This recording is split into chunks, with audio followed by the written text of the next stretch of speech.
जी news के माध्यम से पता लगा है जैसे ऐसे निक्की का हत्या कर दी गई है।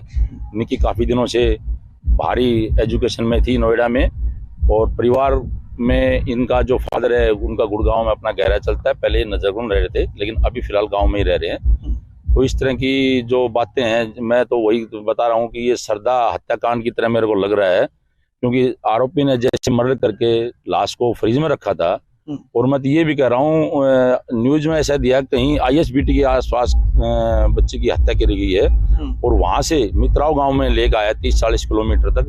तो उसके दिमाग में कहीं यही चल रहा होगा, सरदा हत्याकांड की तरह ही टुकड़े करके लाश को ठिकाने लगाने के चक्कर में था। लेकिन मैं दिल्ली पुलिस की भी बहुत ज्यादा तारीफ करता हूँ। उनको एक इन्फॉर्मेशन के आधार पे उन्होंने आरोपी को बहुत जल्दी गिरफ्तार किया। अच्छा, आप उसी मृतका के गांव के रहने वाले हैं, पारिवारिक रिलेशन भी रहा है, परिवार को भी आप अच्छी तरह से जानते हैं। किस तरह का परिवार है और निक्की के बारे में कुछ बताएं कि क्या कुछ उसकी एजुकेशन थी?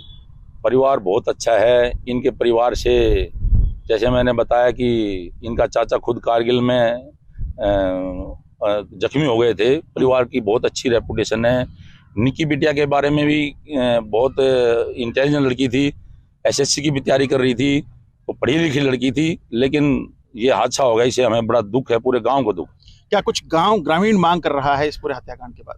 पूरा गांव में आक्रोश है जी। पूरा गांव की तो यही डिमांड है। आरोपी तो गिरफ्तार कर लिया गया है और ऐसे फास्ट ट्रैक बनाया गया, जल्दी से जल्दी आरोपी को कड़ी से कड़ी सजा दी जाए। पूरे गांव की यही। श्रद्धा मर्डर केस में भी एक चीज कॉमन थी कि वो भी अपने माता पिता के टच में नहीं थी।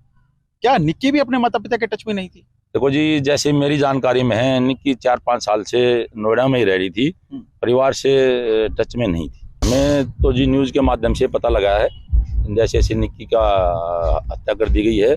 निक्की काफ़ी दिनों से भारी एजुकेशन में थी नोएडा में, और परिवार में इनका जो फादर है उनका गुड़गांव में अपना गहरा चलता है। पहले नजरगुन रह रहे थे लेकिन अभी फिलहाल गांव में ही रह रहे हैं।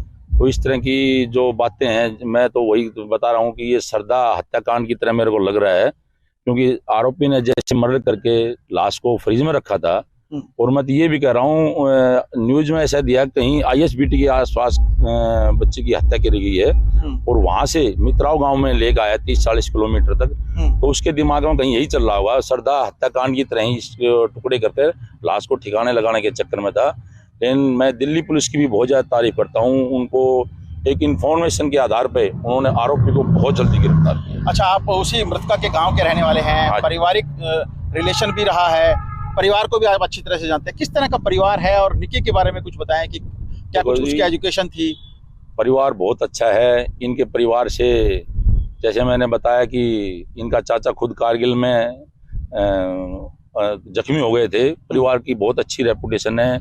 निक्की बिटिया के बारे में भी बहुत इंटेलिजेंट लड़की थी, एसएससी की भी तैयारी कर रही थी, वो पढ़ी लिखी लड़की थी। लेकिन ये हादसा हो गया, इससे हमें बड़ा दुख है, पूरे गांव को दुख। क्या कुछ गांव ग्रामीण मांग कर रहा है इस पूरे हत्याकांड के बाद? पूरा गांव में आक्रोश है जी। पूरा गांव की तो यही डिमांड है। आरोपी तो गिरफ्तार कर लिया गया है और ऐसे फास्ट ट्रैक बनाया गया, जल्दी से जल्दी आरोपी को कड़ी से कड़ी सजा दी जाए। पूरे गांव की यही। श्रद्धा मर्डर केस में भी एक चीज कॉमन थी कि वो भी अपने माता पिता के टच में नहीं थी। क्या निक्की भी अपने माता पिता के टच में नहीं थी? देखो जी, जैसे मेरी जानकारी में है, निक्की 4-5 साल से नोएडा में ही रह रही थी, परिवार से टच में नहीं थी।